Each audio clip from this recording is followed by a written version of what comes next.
Mari Bapak Ibu, Saudaraku sekalian, kita melanjutkan pembacaan firman Tuhan dari kitab Keluaran 27, ayat 1 sampai 21. Demikian firman Tuhan.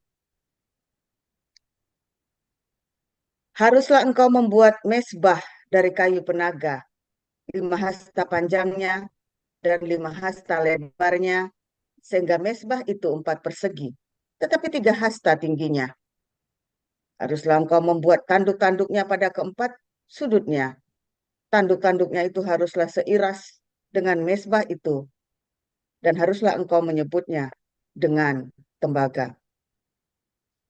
Juga harus engkau membuat kuali-kualinya, tempat menaruh abunya, dan sodok-sodoknya, dan bokor-bokor penyiramannya, garpu-garpunya, dan perbaraan-perbaraannya. Semua perkakasnya itu harus kau buat dari tembaga. Haruslah engkau membuat untuk itu kisi-kisi, yakni jala-jala tembaga, dan pada jala-jala itu haruslah kau buat 4 gelang tembaga pada keempat ujungnya. Haruslah engkau memasang jala-jala itu di bawah jalur mezbah itu, mulai dari sebelah bawah, sehingga jala-jala itu sampai setengah tinggi mezbah itu.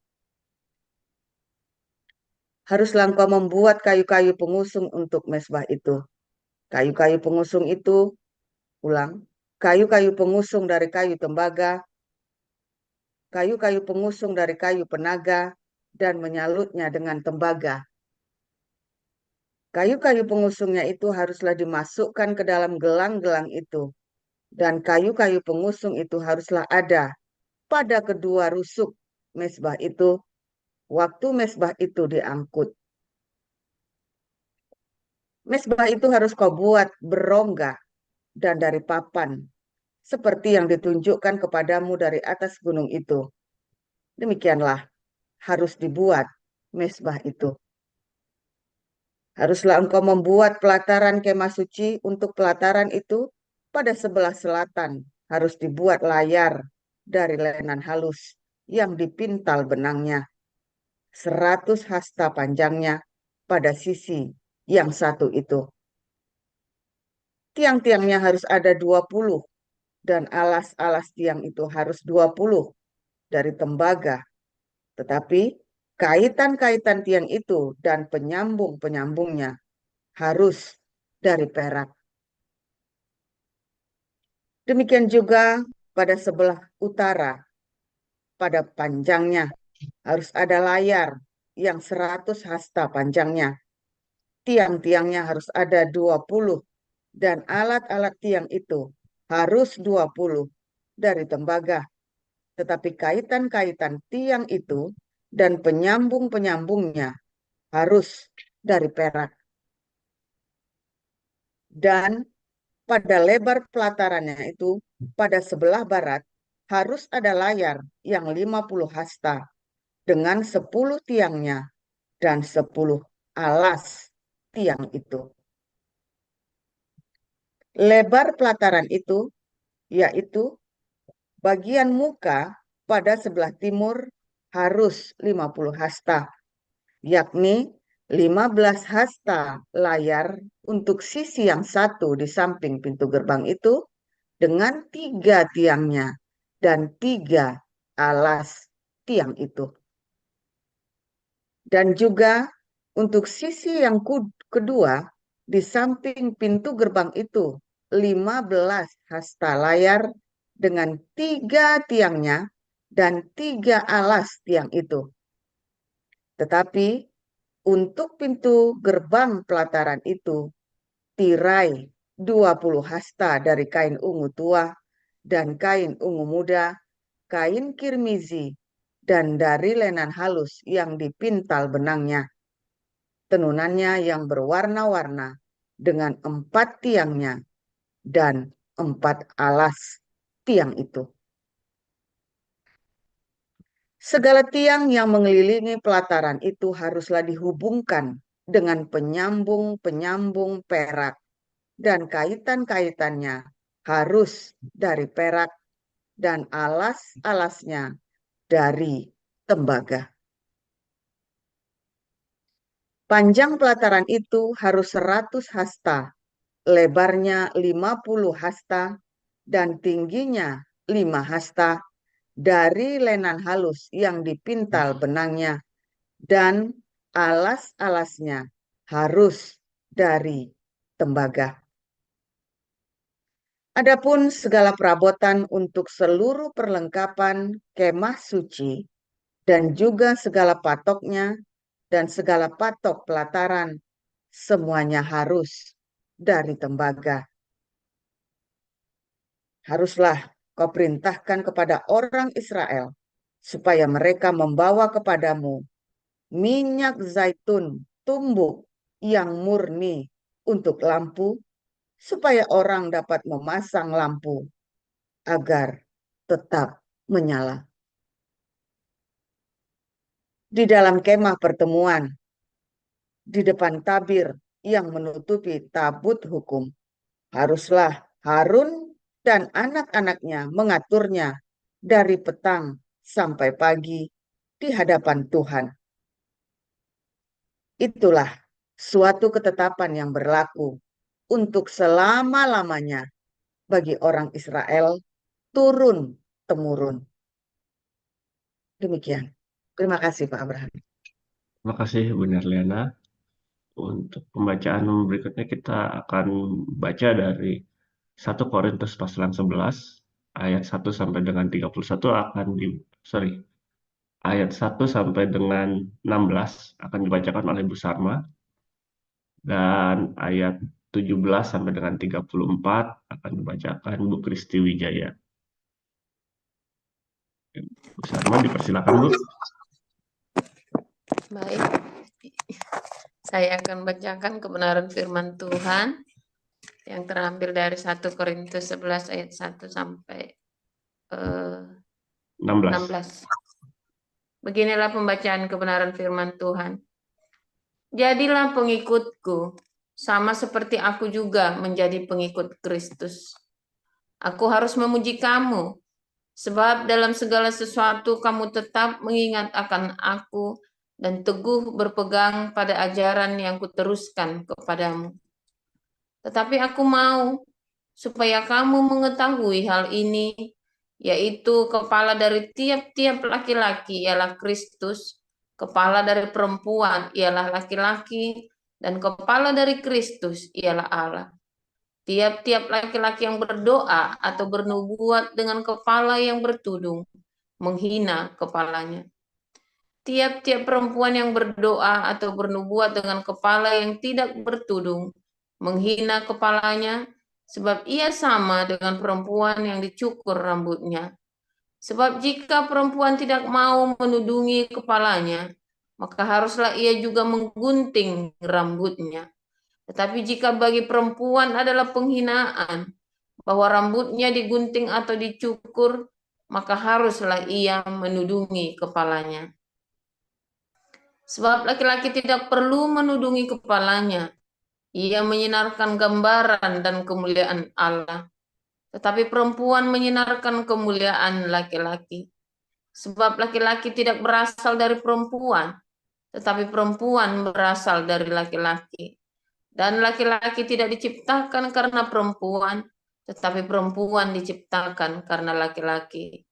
Sebab itu, perempuan harus memakai tanda wibawa di kepalanya oleh karena para malaikat. Namun demikian, dalam Tuhan tidak ada perempuan tanpa laki-laki, dan tidak ada laki-laki tanpa perempuan. Sebab sama seperti perempuan berasal dari laki-laki, demikian pula laki-laki dilahirkan oleh perempuan, dan segala sesuatu berasal dari Allah. Pertimbangkanlah sendiri, patutkah perempuan berdoa kepada Allah dengan kepala yang tidak bertudung? Bukankah alam sendiri menyatakan kepadamu bahwa adalah kehinaan bagi laki-laki jika ia berambut panjang, tetapi bahwa adalah kehormatan bagi perempuan jika ia berambut panjang? Sebab rambut diberikan kepada perempuan untuk menjadi penudung, Tetapi jika ada orang yang mau membantah, kami maupun jemaat-jemaat Allah tidak mempunyai kebiasaan yang demikian.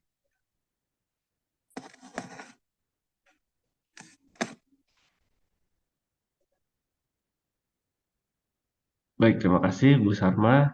Untuk selanjutnya kita akan lanjutkan Bu Kristi Wijaya. Ya, Silakan Bu. lanjut.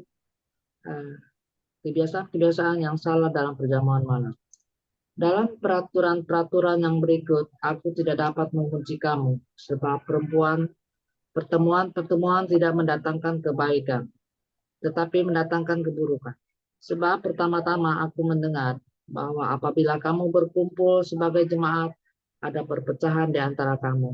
Dan hal itu sedikit banyak aku percaya. Sebab di antara kamu harus ada perpecahan, supaya nyata nanti siapakah di antara kamu yang tahan uji. Apabila kamu berkumpul, kamu bukanlah berkumpul untuk makan perjamuan Tuhan. Sebab pada perjamuan itu tiap-tiap orang memakan dahulu makanannya sendiri, sehingga yang seorang lapar dan yang lain mabuk. Apakah kamu tidak mempunyai rumah sendiri untuk makan dan minum? Atau maukah kamu menghinakan jemaat Allah dan memalukan orang-orang yang tidak mempunyai apa-apa? Apakah yang kukatakan kepada kamu? Memuji kamu? Dalam hal ini aku tidak memuji. Sebab apa yang telah kuteruskan kepadamu telah aku terima dari Tuhan, yaitu bahwa Tuhan Yesus pada malam waktu ia diserahkan mengambil roti, dan sesudah itu ia mengucap syukur atasnya. Ia memecah-mecahkannya dan berkata, inilah tubuhku yang kuserahkan bagi kamu. Perbuatlah ini menjadi peringatan akan aku.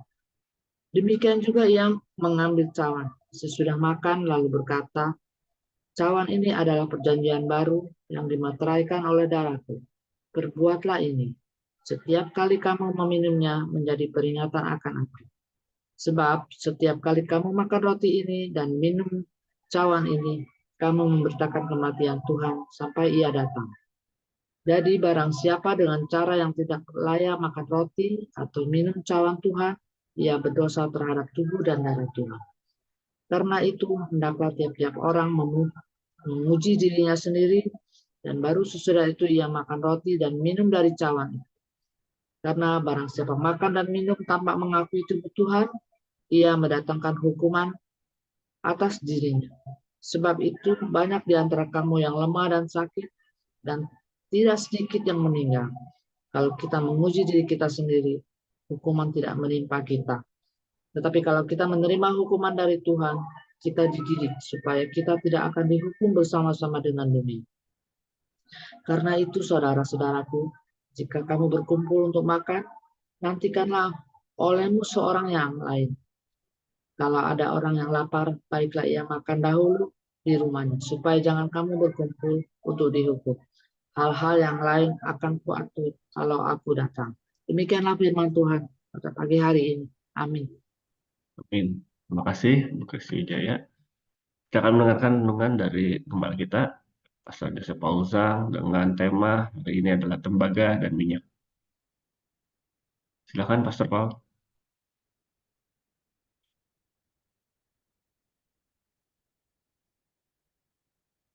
Haleluya, firman Tuhan selalu baru setiap hari bagi kita semua yang menanti-nantikan Tuhan dengan pengharapan, saudara ya.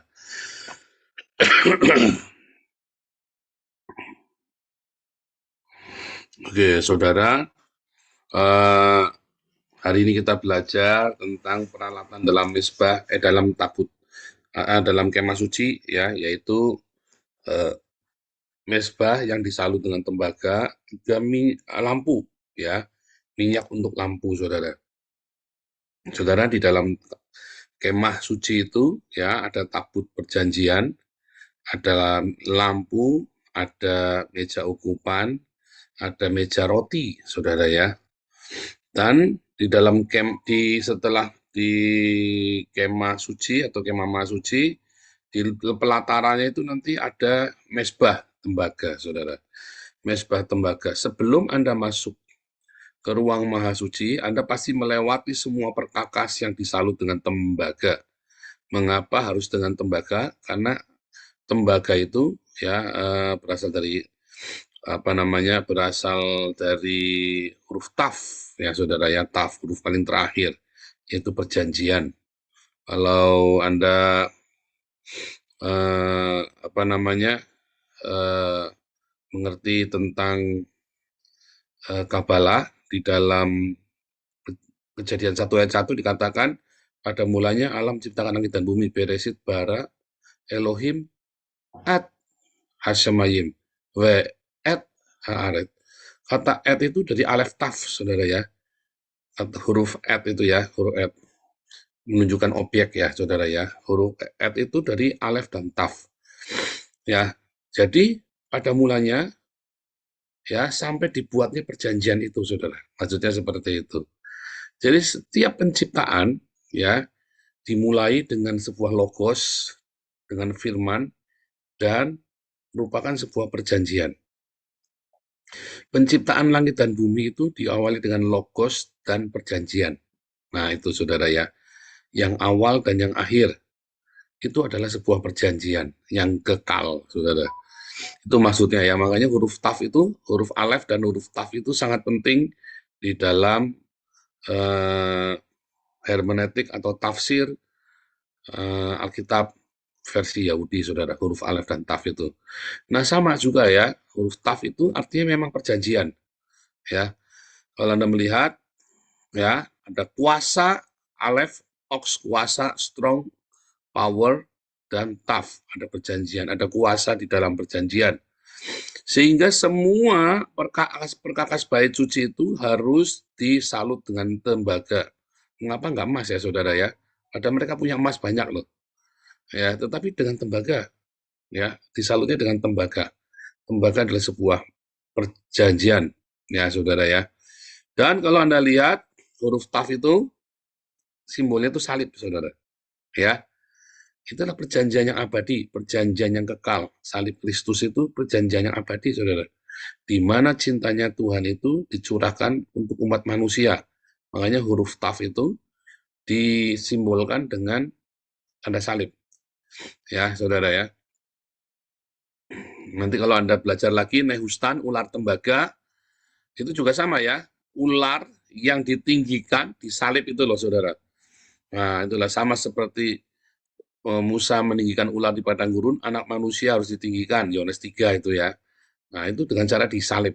Ya, huruf tanda simbolnya simbol salib tuh. Ya, huruf taf itu. Tembaga, juga perjanjian, juga bicara tentang salib, saudara. Saudara semua harus dengan tembaga, disalut dengan tembaga. Artinya kehidupan Anda dengan saya ketika dipersembahkan kepada Tuhan, kita dipilih menjadi umatnya yang kudus, kita dipilih dengan sebuah perjanjian. Kemarin kita sudah belajar perjanjian apa, saudara? Perjanjian cinta. Ya, kemarin kita sudah belajar ya. Minggu kemarin waktu saya masih sakit itu ya. Mudah-mudahan Anda masih ingat ya, perjanjian cinta, saudara. Anda dan saya, kita punya perjanjian cinta dengan Tuhan, saudara. Dengan Yehova. Yang kita kenal di dalam nama Yesus Kristus. Anda dan saya punya perjanjian agape dengan Yehova, saudara. Ya, kita punya perjanjian cinta. Kalau kamu langgar perjanjian cinta itu, maka hidupmu tidak akan bahagia, saudara. Bukan karena cintanya itu menghukum kamu, tetapi bagaimana cara supaya kamu tetap hidup di tanah perjanjian. Bagaimana kamu supaya masuk tanah perjanjian, kamu harus punya perjanjian cinta. Bagaimana supaya kamu tetap tinggal di tanah perjanjian, kamu harus memelihara cinta. Ulangi, bagaimana kamu bisa masuk ke tanah perjanjian? Kamu harus punya iman, kamu harus punya perjanjian cinta. Untuk kamu bisa tetap tinggal di tanah perjanjian, kamu juga harus tinggal tetap di dalam perjanjian cinta. Kalau kamu gagal dengan perjanjian cinta itu, bukan perjanjian itu yang menghukum kamu, bukan Tuhan menghukum kamu, kamu sendiri yang menghukum dirimu sendiri. Karena kamu gagal untuk mencintai, saudara. Kamu gagal untuk mengasihi. Tuhan dan mengasihi sesama, maka hidupmu walaupun di tanah perjanjian tetapi serasa di neraka. Ya, tetapi kalau kamu hidupnya dengan perjanjian cinta, kamu akan hidup di dalam tanah perjanjian. Ya, saudara ya. Dan perjanjian cinta itu ya harus tetap diterangi dengan apa saudara? Dengan kesaksian Kristus. Makanya saudara di dalam pelajaran akhir zaman ada dua saksi, ya dua saksi ini adalah orang yang memiliki Torah dan memiliki kesaksian. Kenapa disebut orang yang memiliki perintah Allah, perjanjian Allah, dan yang memiliki kesaksian Yesus Kristus? Ya, dalam Wahyu 12, coba kita buka Wahyu 12 ayat berapa tuh ya, Mas? Saya bacakan aja ya, nanti Anda baca sendiri ya. Di dalam Wahyu 12,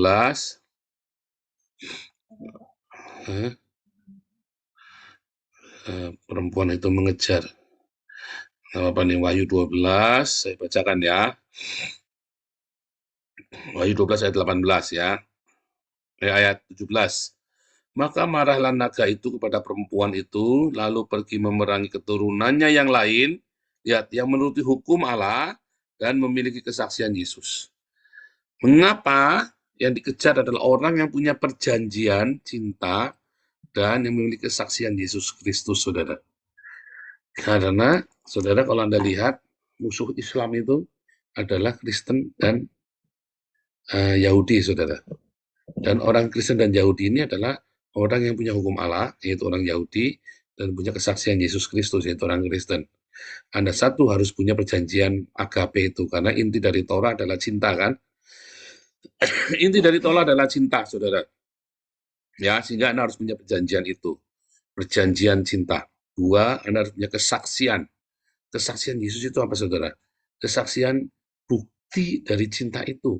Bahwa Yesus mati, disalib, dan bangkit, saudara. Itulah kesaksian Yesus Kristus. Nah, kesaksian Yesus Kristus itu adalah terang dalam hidup kita yang kita beritakan melalui diakonia dan marturia. 1 Korintus 11 itu lagi cerita diakonia marturia. Ya, makanya kita tidak melakukan potong kecil-kecil roti tiap hari, apa misalnya kita bikin inilah tubuhku, darahku, mewek-mewek. Enggak, saudara ya. Karena itu perjamuan Tuhan itu, the Lord Supper atau perjamuan Tuhan itu sebenarnya lagi cerita diakonia dan marturia kita. Ya, itulah terang Tuhan. Diakonia dan marturia kita itulah terang Tuhan Yesus. Itulah kesaksian Yesus Kristus, saudara. Ketika kamu melakukan diakonia dan marturia, ya, kamu melakukan sedekah, diakonia itu sedekah, bukan uang, saudara. Sedekah itu bukan uangmu. Sedekah itu adalah membagi makanan. Ingat-ingat ya, sedekah itu bukan membagi uang, tapi membagi makanan. Ya, marturia itu adalah Anda bersaksi pada saudaramu, tetanggamu, anakmu, suamimu, istrimu. Ya, bersaksi dengan hidupmu, saudara, bukan cuma dengan kata-katamu, tapi bagaimana hidupmu punya teladan Kristus, dan Anda beritakan teladan itu, berikan teladan itu kepada orang-orang sekelilingmu, saudara.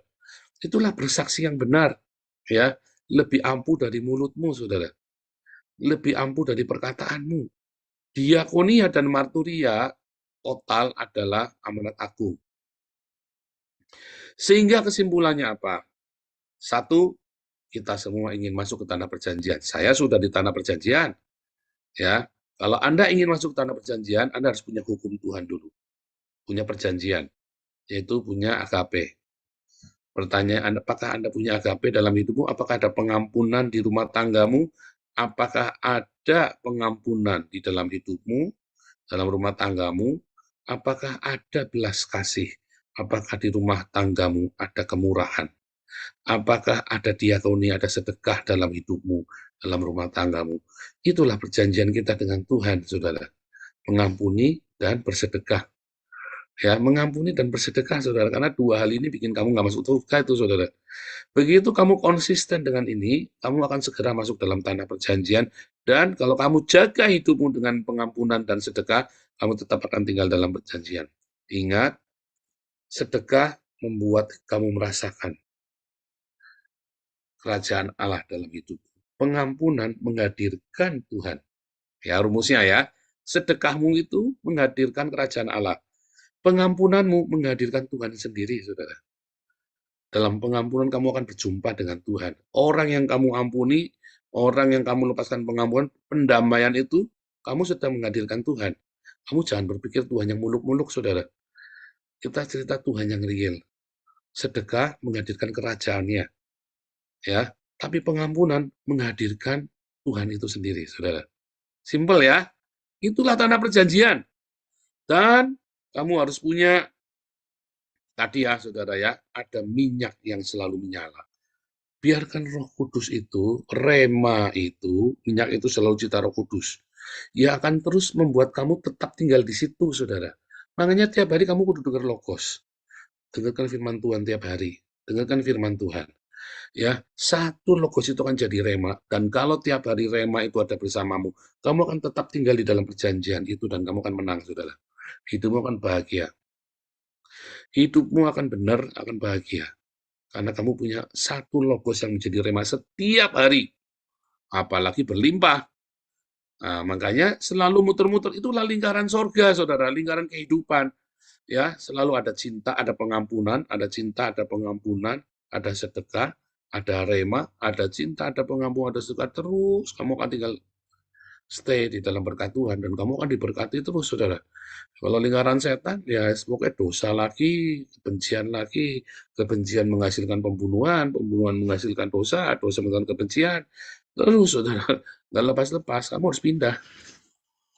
Ya, siapa Anda di sini masih hidup di dalam kemarahan? Siapa yang masih di dalam dendam? Penting. Bilang, ngomong di dalam hatimu. Pak, orangnya sudah meninggal, Pak. Kamu bilang, sebut namanya, aku mengampuni. Ya, saudara, sampai terjadi tuh, wah, waktu ngomong-ngomong ampun itu badanmu panas tuh rasanya, tuh otakmu tuh kayak kesetrum listrik semua, tuh koslet semua tuh badanmu tuh, saudara. Bilang, aku mengampuni, ucapkan dengan mulutmu, saudara, aku mengampuni, dan akhirnya tiba-tiba kamu benar-benar mengampuni. Di dalam nama Yesus, aku tidak sanggup, tetapi Tuhan Yesus yang memampukan aku. Declare, saudara. Bilang, aku nggak sanggup, tapi Tuhan Yesus yang menyanggupkan aku untuk mengampuni. Ya, kemudian ada hidup dalam sedekah, itulah perjanjian kita, ya. Dan tiap hari kamu jaga itu dengan rema yang dari Tuhan Yesus. Hidupmu akan merdeka, hidupmu akan bahagia, dan kamu akan menikmati susu dan madu di tanah perjanjian. Tuhan Yesus memberkati.